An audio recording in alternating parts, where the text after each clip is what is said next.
Hello guys, welcome to today's Topic TV. Mag-ingat po tayo sa pakikipag-transact sa mga payment through GCash. Siguraduhin antayin ang confirmation sa inyong mga cellphone na katunayang binayaran na nga kayo. Huwag basta magtitiwala sa mga screenshot na ipinapakita lang sa cellphone ng inyong mga customer. Dahil dito sa Santa Clara, Bulacan, isang vape store ang nabiktima ng babaeng mukha naman daw mayaman at disente pati the way siya magsalita, pero isa pala itong scammer.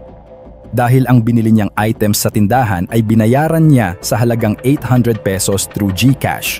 Subalit edited at fake lang pala ang kanyang ipinakitang receipt sa tindera.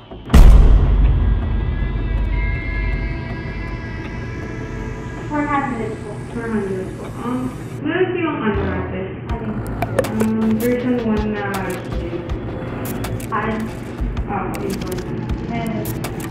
ano po flavor na? Chocolate, grape, strawberry, bubblegum, saka watermelon. Wala pong yogurt. Yogurt. Magkano po sa version?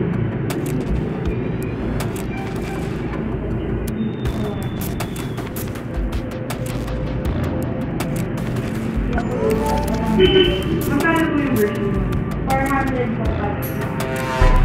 Magkano din? Ano po 400? Now. Ano po kayo?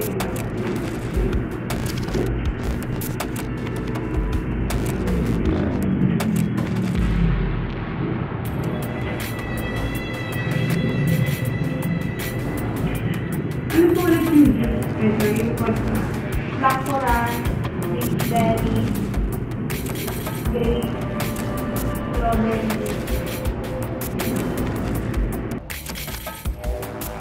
Makikita sa video habang nagtatanong ito ng mga presyo ay abala rin siya sa kakapindot ng kanyang cellphone.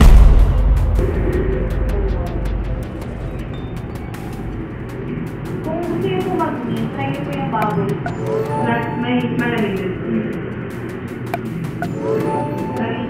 Maya-maya ay makikita itong iniskan niya ang QR code ng kanilang GCash payment.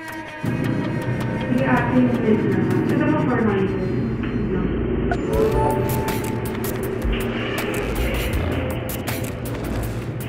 Hindi na po kayong card para sa sana hindi. wala, okay naman. Hindi na po kasi kami retano.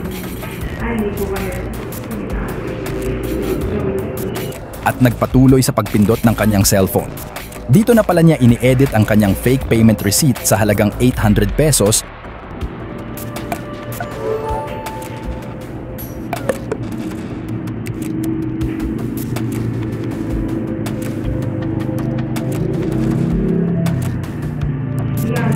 Muli niyang iniskan ang QR code pero kunwari na lang yon para ipakita lang sa tindera na magbabayad na siya through GCash.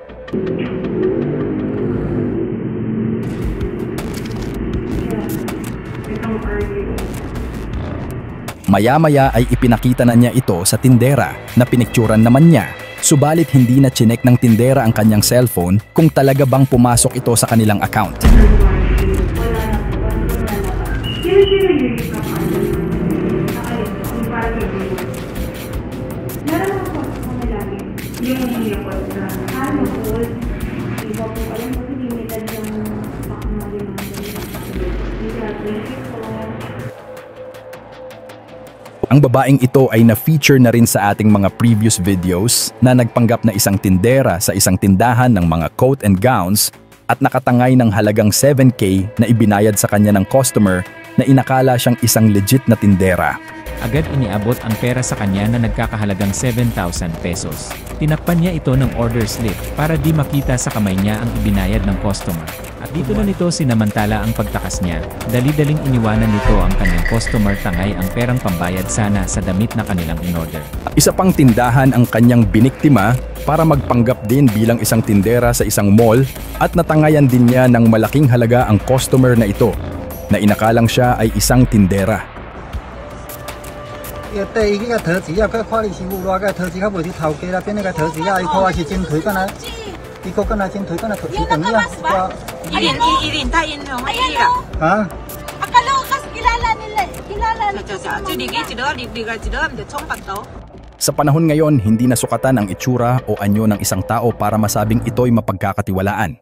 Ang babaeng sangkot sa insidenteng ito ay may hitsura, maayos manamit, at mukhang edukada pero sa likod pala ng kanyang anyo ay isang panlilinlang at pangmomodus gamit ang peking GCash receipt at pagpapanggap bilang tindera. Isang paalala sa ating lahat na huwag basta-basta magtitiwala, lalo na pagdating sa bayaran at transaksyon. Siguraduhin nating beripikado ang resibo bago i-release ang produkto. At kung ikaw ay may negosyo, maging mapagmatyag sa mga taong kaduda-duda ang kilos kahit gaano pa sila kaayos sa panlabas. Mag-ingat po tayong lahat. At sana ang mga ganitong pangyayari ay magsilbing aral sa atin para mas maprotektahan ang ating sarili, kabuhayan at kapwa.